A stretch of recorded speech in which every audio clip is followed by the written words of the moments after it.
वन्देऽहं श्रीगुरो श्रीयुतपदकमलं श्रीगुरुन् वैष्णवांश्च शिरवां साग्रजातां सवनरघुनाथान्वितं तं सयुगं साद्वैतां सवदतां परिजनसहितं कृष्णचैतन्यदेवं श्रीराधा कृष्णपादां श्रवणललिता श्रीविशाखान्वितांश्च मम ज्ञानतिमिरन्धस्य ज्ञानाञ्जनशलाकया चक्षुरुन्मिलितं येन तस्मै श्रीगुरवे नमः। नमो विष्णुपादाय गौराङ्गपृष्ठरूपिणे श्रीभक्तिविबुधाय वैदधानिकुनामिने वाञ्छाकल्पतरुभ्यश्च कृपासिन्धुभ्येव च पतितानां पावनेभ्यो वैष्णवेभ्यो नमो नमः। जय श्री कृष्ण चैतन्य प्रभु नित्यानंद श्री अद्वैत गदाधर शिवाचार्य गौर भक्तवृंद हरे कृष्ण कृष्ण कृष्ण हरे हरे राम राम राम हरे हरे। सर्वाग्रस्माद्य गुरुदेव श्रीमद् भक्ति विबुध गदाधर गोस्वामी महाराज पादपद्मे दंडवत प्रणाम निवेदन करी कृपा করুন হৃদয় মন্দিরে অবস্থিত হইয়া হরিকথা শ্রবণ করান। তৎপশ্চাৎ পরম গুরুদেব এবং গুরু পরম্পরার প্রতি সশ্রদ্ধ দণ্ডবত প্রণাম নিবেদন করি কৃপা করুন যাতে আজ আমি হরিকথা শ্রবণ করতে পারি। সভায় উপস্থিত সমস্ত বৈষ্ণববৃন্দ মাতৃমণ্ডলী পিতৃমণ্ডলী সমস্ত ভক্তবৃন্দের চরণে সশ্রদ্ধ দণ্ডবত প্রণাম নিবেদন করি কৃপা করুন যাতে আজ আমি হরিকথা শ্রবণ করতে পারি। আজ আমরা শ্রীমদ্ ভগবদ গীতার ত্রয়োদশ অধ্যায়ের পঞ্চদশতম শ্লোক শ্রবণ করব। এই শ্লোকে ভগবান শ্রীকৃষ্ণ অর্জুনকে কি বলেছেন সেটি সম্পর্কে আজ আমরা শ্রবণ করব। তো ভগবান শ্রীকৃষ্ণ বলছেন, সর্বেন্দ্রিয়াগণাভাসং সর্বেন্দ্রিয়বিবর্জিতং অসক্তং সর্বভৃত্যৈব নির্গুণং গুণভোক্তৃ চ। অর্থাৎ সেই পরমাত্মা সমস্ত ইন্দ্রিয়ের প্রকাশক। অর্থাৎ এই যে শ্লোকগুলির মাধ্যমে ভগবান শ্রীকৃষ্ণ আত্মা ও পরমাত্মা কি এবং আত্মা ও পরমাত্মার সঙ্গে সম্পর্ক কি, এছাড়াও পরমাত্মার কি কি বৈশিষ্ট্য রয়েছে সেই সম্পর্কে বিশেষভাবে বর্ণনা করেছেন। তো কি বলছেন ভগবান শ্রীকৃষ্ণ? সেই পরমাত্মা সমস্ত ইন্দ্রিয়ের প্রকাশক। অর্থাৎ এই জড় জগৎ বা চিন্ময় জগতে যা কিছু জীবের ইন্দ্রিয় রয়েছে সমস্ত ইন্দ্রিয়ের প্রকাশক হচ্ছে ভগবান শ্রীকৃষ্ণ। তবুও তিনি সমস্ত ইন্দ্রিয়ের বিবর্জিত, অর্থাৎ জড়জাগতিক ইন্দ্রিয় যা রয়েছে সেটি আর ভগবান শ্রীকৃষ্ণের ইন্দ্রিয় হচ্ছে সম্পূর্ণ পৃথক। এছাড়াও কি তিনি সমস্ত লোকের সকলের পালক, অর্থাৎ সমস্ত প্রকার জীব যা জড় যা কিছু আছে না কেন সমস্ত কিছুর পালক ভগবান শ্রীকৃষ্ণ।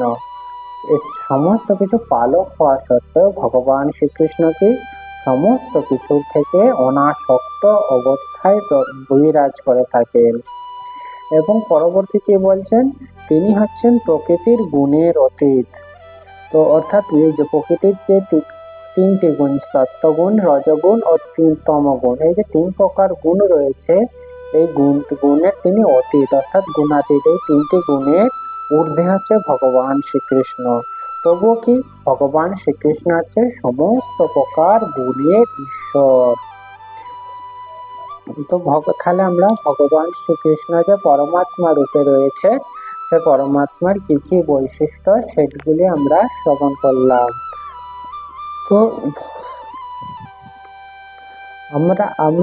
আমরা কি জীব, এবং জীবের ইন্দ্রিয় যেমন আমাদের জ্ঞানেন্দ্রিয় রয়েছে কথা পাঁচটি, চক্ষু, কর্ণ, জিহ্বা, নাসিকা, ত্বক, যে পাঁচটি জ্ঞানেন্দ্রিয় রয়েছে এই জ্ঞানেন্দ্রিয়ের মাধ্যমে আমরা জ্ঞান অর্জন করে থাকি, বা যে জড় জগৎ সম্পর্কে বা চিন্ময় জগৎ সম্পর্কে আমরা জ্ঞান অর্জন করি।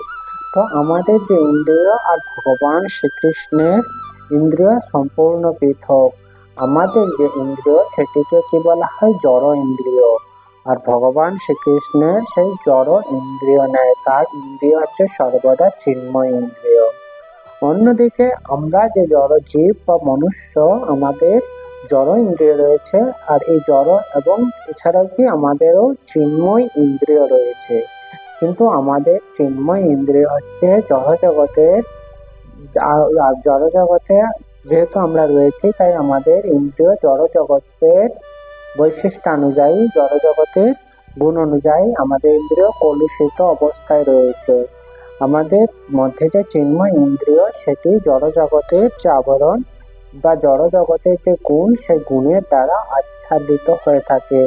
যখনই এই যে জড় জগতের যখনই আমাদের ইন্দ্রিয় কলুষিত মুক্ত হয়ে যায়, তখনই আমরা ভগবানের যে চিন্ময় ইন্দ্রিয় রয়েছে, সেই ইন্দ্রিয় সম্পর্কে আমরা বিশেষভাবে জানতে পারি। আর শ্রীকৃষ্ণের ইন্দ্রিয় হচ্ছে কি, এই সর্বদাই হচ্ছে চিন্ময়। এই ভগবান শ্রীকৃষ্ণের ইন্দ্রিয় জড়জাগতিক গুণের দ্বারা কখনোই আচ্ছাদিত নয়। তাই বলা হয়ে থাকে কি, ভগবান শ্রীকৃষ্ণ ইন্দ্রিয়াতীত, অর্থাৎ জড়জাগতিক ইন্দ্রিয়ের ঊর্ধ্বে। এছাড়াও কি বলা হয়, নির্গুণ। যেমন আমাদের ইন্দ্রিয় সগুণ, আর তার ভগবান শ্রীকৃষ্ণের ইন্দ্রিয় বা পরমাত্মার ইন্দ্রিয় হচ্ছে নির্গুণ, অর্থাৎ গুণের অতীত। আর তার ইন্দ্রিয় হচ্ছে সর্বদা কি আমাদের থেকে পৃথক। আমাদের যেমন ইন্দ্রিয় বা মনুষ্য বা যে কোনো প্রাণীর ইন্দ্রিয়ের হচ্ছে লিমিটেশন থাকে, সীমাবদ্ধতা থাকে, একটি নির্দিষ্ট শর্তের সাপেক্ষে নির্দিষ্ট পরিমাণ কর্ম করতে সক্ষম হয়ে থাকে। কিন্তু ভগবান শ্রীকৃষ্ণের ইন্দ্রিয় হচ্ছে সম্পূর্ণ চিন্ময়। যে কোনো ইন্দ্রিয়ের দ্বারাই ভগবান শ্রীকৃষ্ণ যে কোনো প্রকার কর্ম করে থাকে। যেমন আমরা চোখের মাধ্যমে কি আমরা শুধুমাত্র কোনো কিছু দেখতে পাই, কিন্তু ভগবান শ্রীকৃষ্ণের ইন্দ্রিয় হচ্ছে কি চিন্ময় ইন্দ্রিয়। ভগবান শ্রীকৃষ্ণ চক্ষুর দ্বারা কি কোনো কিছু যেমন দেখতে পায়, আবার চোখের মাধ্যমে ভগবান শ্রীকৃষ্ণ সেটি গ্রহণও করেন। যেমন আমরা কোনো কিছু ভগবানের সম্মুখে যদি কোনো কিছু নৈবেদ্য অর্পণ করি, তখন ভগবান শ্রীকৃষ্ণ তার দৃষ্টি শক্তির মাধ্যমে সেটি গ্রহণ করে থাকেন। এইভাবে ভগবান শ্রীকৃষ্ণ তার ইন্দ্রিয়ের মাধ্যমে যে কোনো ইন্দ্রিয়ের মাধ্যমে যে কোনো কর্ম করে থাকে। তাই ভগবান শ্রীকৃষ্ণের ইন্দ্রিয় আর আমাদের ইন্দ্রিয় হচ্ছে সম্পূর্ণ পৃথক। ভগবান শ্রীকৃষ্ণের ইন্দ্রিয় হচ্ছে দিব্য ইন্দ্রিয়, আর আমাদের ইন্দ্রিয় কি জড় ইন্দ্রিয়। এই জড় ইন্দ্রিয় সর্বদাই জড়জাগতিক গুণের দ্বারা আচ্ছাদিত। যখনই এই জড়জাগতিক গুণের ঊর্ধ্বে আমরা পৌঁছাতে পারবো হরে কৃষ্ণ মহামন্ত্রের মাধ্যমে, তখনই ভগবান শ্রীকৃষ্ণ যে চিন্ময় ইন্দ্রিয়ের দ্বারা কিভাবে বিভিন্ন প্রকার ক্রিয়া করে থাকে, সেই সম্পর্কে আমরা সঠিকভাবে জানতে পারবো। তাই এইভাবে ভগবান শ্রীকৃষ্ণের ইন্দ্রিয় আর আমাদের ইন্দ্রিয় সম্পূর্ণ পৃথক। তো ভগবান শ্রীকৃষ্ণের ইন্দ্রিয় সম্পর্কে শ্বেতাশ্বর উপনিষদের 3য় অধ্যায়ের 19তম শ্লোকে বলা হয়েছে, ও পানি পাদৌ জবন গ্রহিতা, অর্থাৎ কি জড়জাগতিক কলুষমুক্ত ভগবান শ্রীকৃষ্ণের, আমাদের যেমন হস্ত রয়েছে, ভগবান শ্রীকৃষ্ণেরও হস্ত রয়েছে। আমাদের হস্ত কি জড়জাগতিক গুণের দ্বারা কলুষযুক্ত, কিন্তু ভগবান শ্রীকৃষ্ণের যে হস্ত রয়েছে সেটি কি জড়জাগতিক কলুষমুক্ত নয়। অর্থাৎ ভগবান শ্রীকৃষ্ণেরও হস্ত রয়েছে, আর সেই হস্তের মাধ্যমে কি যা কিছুই আমরা নৈবেদ্য ভগবানকে অর্পণ করি সেটি গ্রহণ করে থাকেন। এখন আমরা শ্রীমদ্ ভগবদ গীতার মাহাত্ম্য শ্রবণ করব। গীতা শাস্ত্রম ইদম পূর্ণম যা পঠেৎ প্রয়ত পুমান বিষ্ণু পদমপ্নাতি ভয়াশকাদি বর্জিতঃ। অর্থাৎ শ্রীমদ্ ভগবদ গীতার নির্দেশকে যথাযথভাবে অনুসরণ করতে পারলে অতি সহজে সমস্ত ভয় ও উদ্বেগ থেকে মুক্ত হওয়া যায়। এই জীবনে ভয় ও শোকাদি বর্জিত হয়ে পরবর্তী চিন্ময় স্বরূপ অর্জন করা যায়। এরপর একটি কীর্তনের মাধ্যমে আজকের যে পাঠ সেটি আমরা বিশ্রাম প্রদান করিব।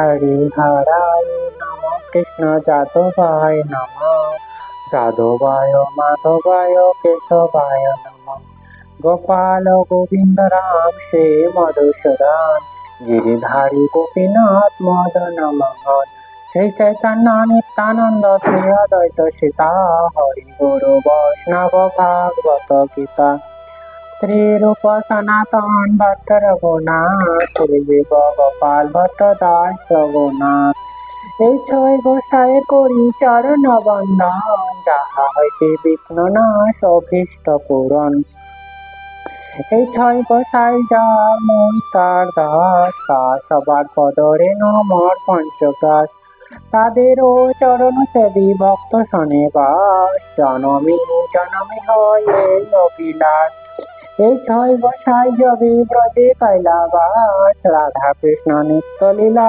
করিলা প্রকাশ আনন্দে বল হরি ভজ বৃন্দাবন শ্রী গুরু বৈষ্ণব পদে মজাইয়া মন শ্রী গুরু বৈষ্ণব পাদ পদ্ম করিয়াস নম সংকীর্তন করে নারোত্তম দাস হরে কৃষ্ণ